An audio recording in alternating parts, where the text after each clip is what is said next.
Bismillahirrahmanirrahim. Assalamualaikum warahmatullahi wabarakatuh.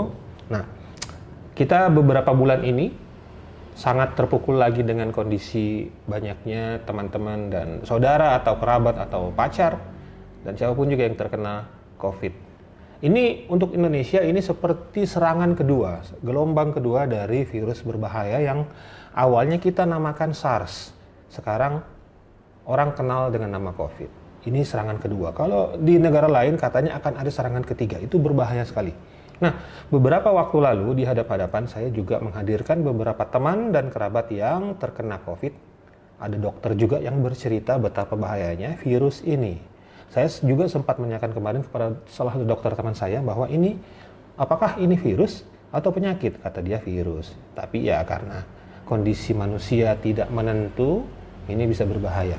Nah, kali ini cerita COVID edisi keempat. Saya berharap sudah tidak ada lagi cerita COVID sebenarnya.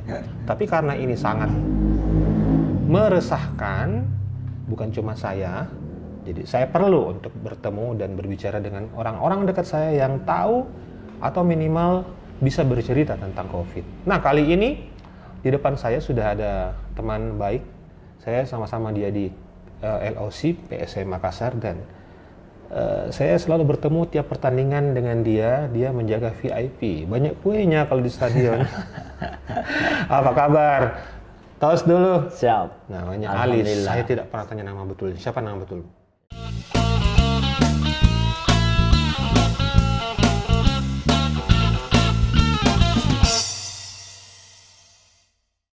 Ya, nama untuk di KTP itu nama saya Alam Syahherman. Alam Syahherman.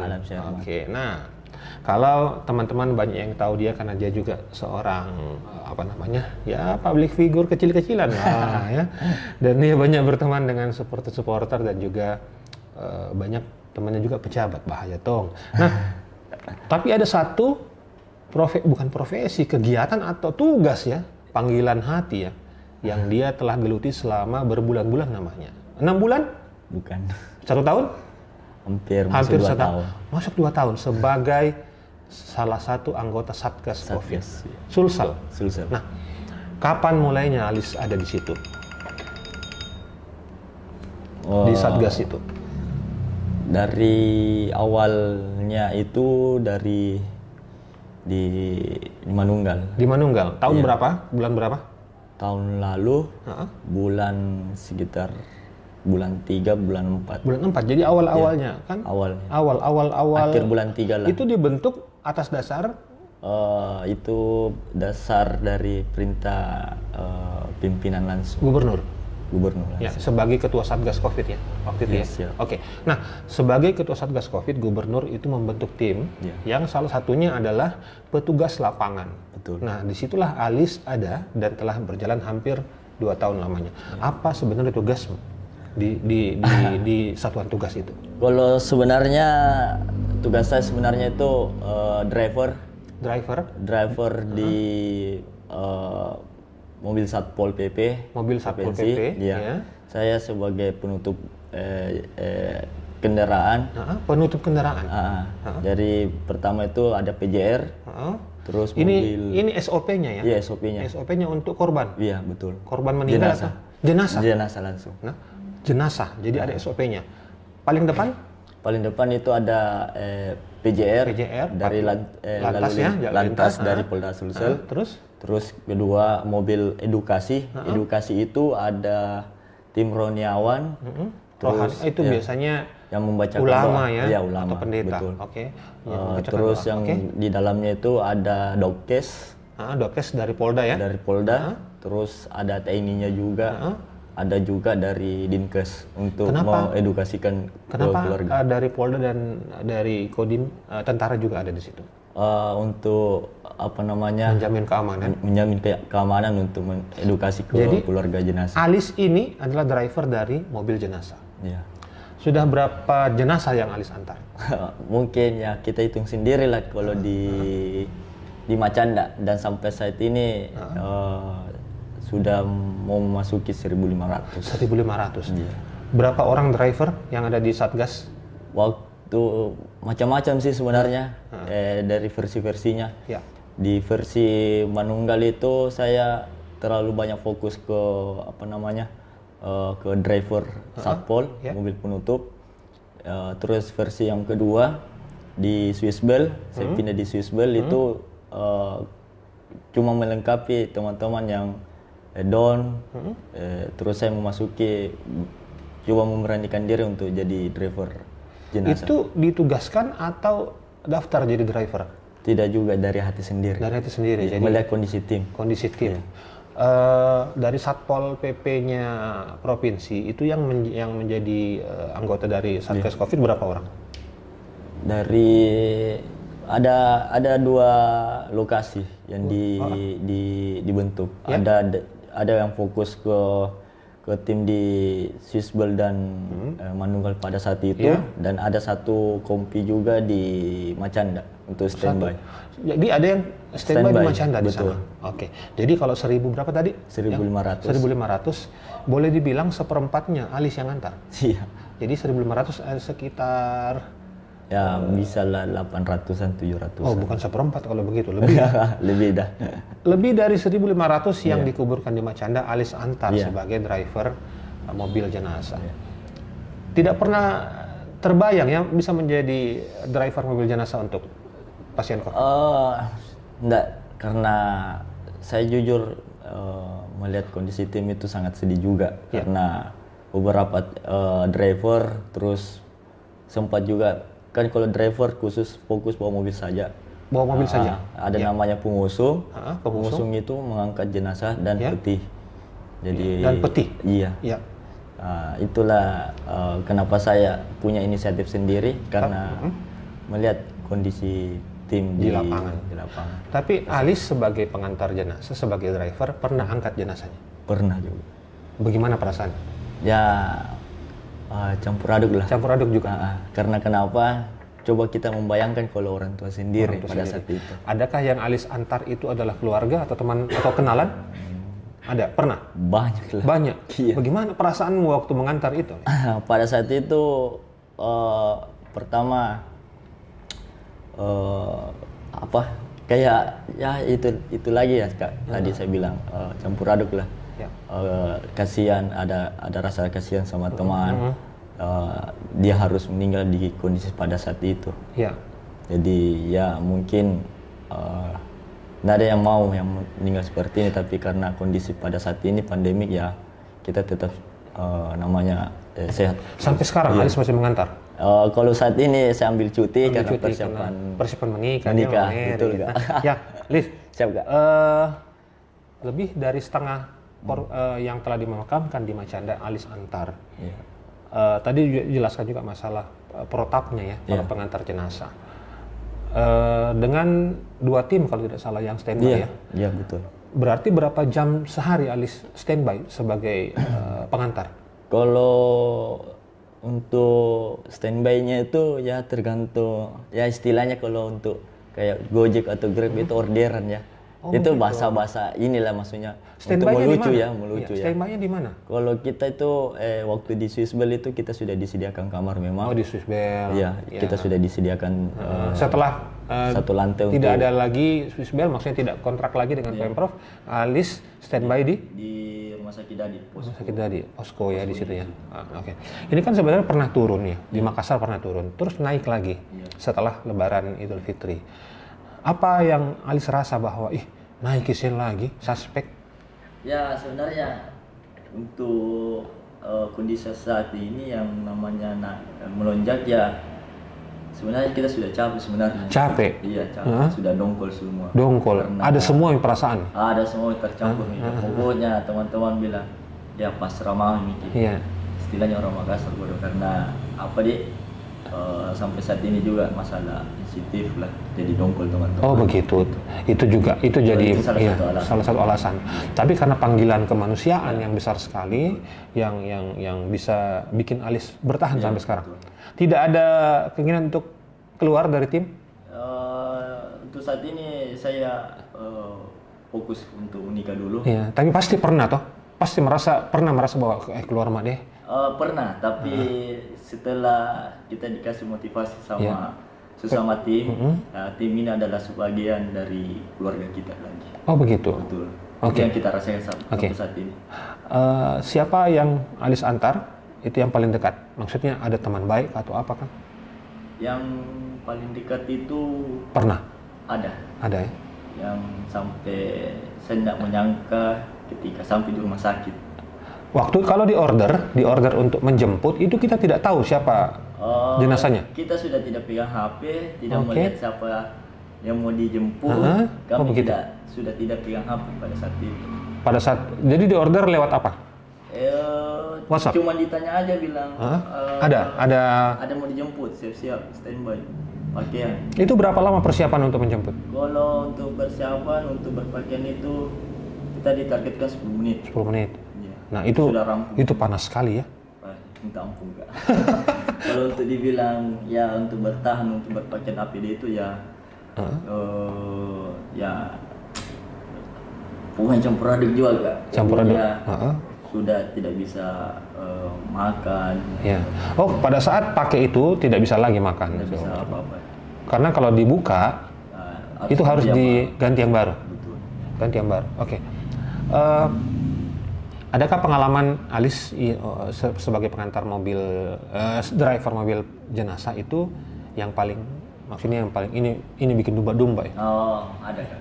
Ya. Pada saat itu gila. Kita rombongan 3 mobil, langsung 3 ambulans pada saat itu. Terus saya membawa jenazah itu dari mana ya itu? Wahidin. Pada saat itu yang top skor itu Wahidin. Jadi paling banyak. Ya. Oke. Ya, pada saat itu tiba di Macanda, tunggu giliran untuk menurunkan jenazah. Iya. Jadi ngantri. Ngantri. Iya. Jadi masuk. Jam berapa gitu? Waktu sampai di Macanda? Saat itu saya masih ingat sekali malam Jumat. Ya. jam 2, jam 3 lah pokoknya. Wow. Siang. Bukan Kak. Subuh. Oke. Jumat dini hari di? Iya. Jadi pada saat itu ya kita istirahat, memanfaatkan istirahat di atas mobil, menunggu mobil yang satu memasukkan jenazah di dalam. Yeah. Jadi saya baring, pada saat itu baring, saya tidak nyangka ya mungkin ini percaya ya, yang nonton nanti. Saya itu pada saat itu sedikit tertutup mata. Yeah. Karena capek. Iya capek lah dong, sudah di titiknya lah. Iya. Jadi pada saat itu mobil bunyi sendiri, kayak mobilnya kayak maksa terus. Oh begitu, iya, nyala mesinnya? Iya kan. Oh gitu? Iya, jadi pada saat itu saya mancing kayaknya ini mau main-main sama saya. Jadi saya cuek ya, saya bilang, kita bukan orang kemarin bawa jenazah. Iya. Kalau memang kita ada salah yang mau dimaafkan. Saya cuma bilang dalam hati aja kayak gitu. Oh begitu ya? Tidak lama begitu, yang bikin saya tinggalkan mobil, lompat dari mobil. Akhirnya lompat dari mobil? Iya, lompat karena pada saat itu dalam keadaan audionya di mobil itu tidak ada sama sekali bunyi. Pada saat itu tiba-tiba full volumenya? Oh begitu? Ya.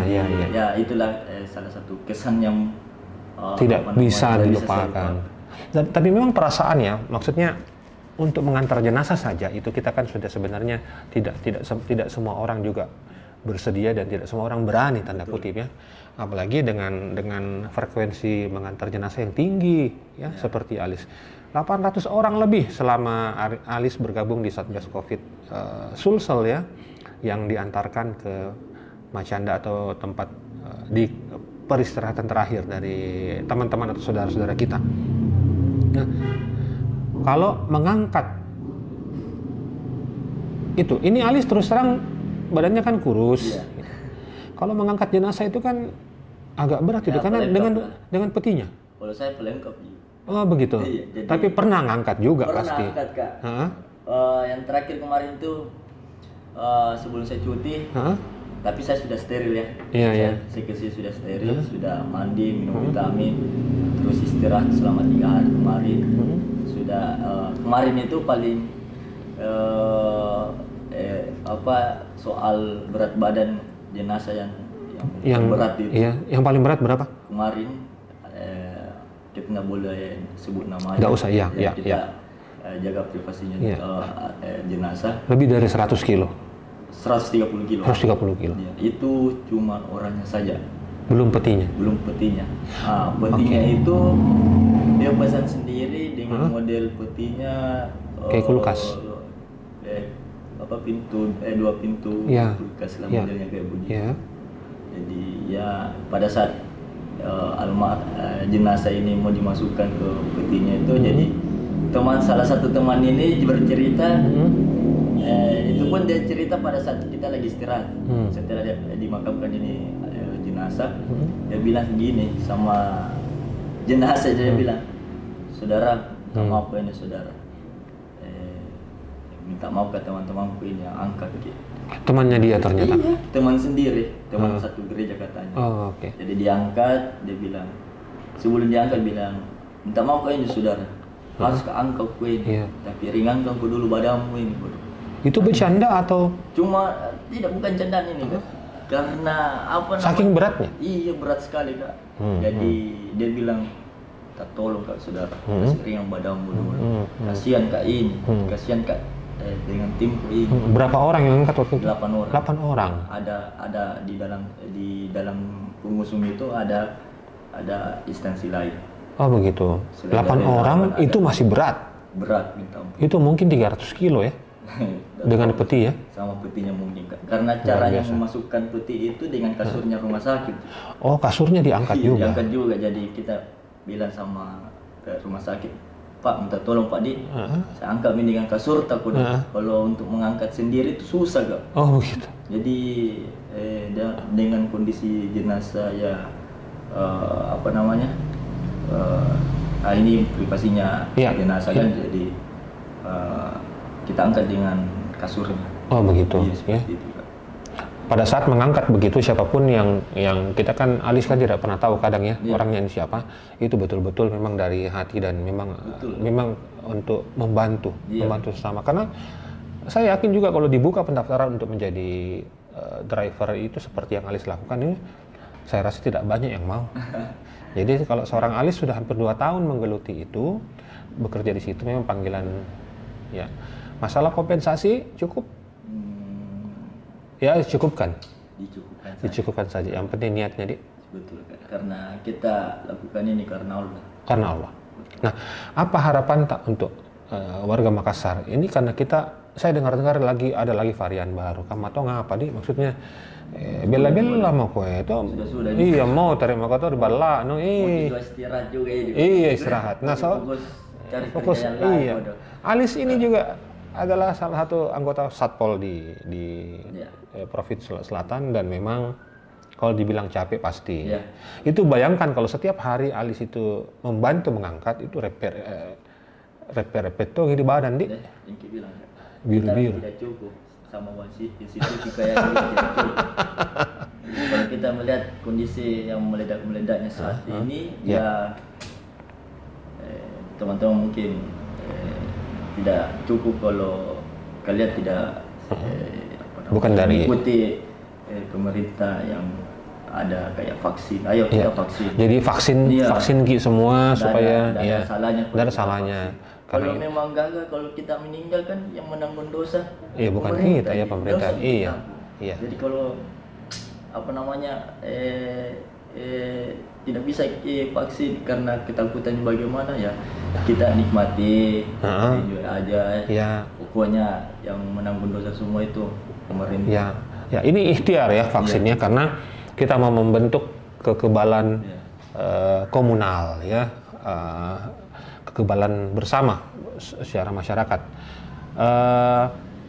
Tapi masih banyak yang bandel ya, bukan cuma masalah vaksin, masalah banyak juga yang tidak percaya atau banyak malah menantang. Malah saya begini Kak Iko, bukan saya memotong Kak Iko bicara tadi itu apa namanya tadi soal data vaksin itu lebih besar yang vaksin apa namanya yang vaksin cuman tahap pertama vaksinnya. Iya. Oh begitu Di. Jadi rata-rata yang cuman 1 kali vaksin dia sudah tidak mau. Tidak mau lagi. Iya, karena katanya ada efek-efek samping. Efeknya biasa lah.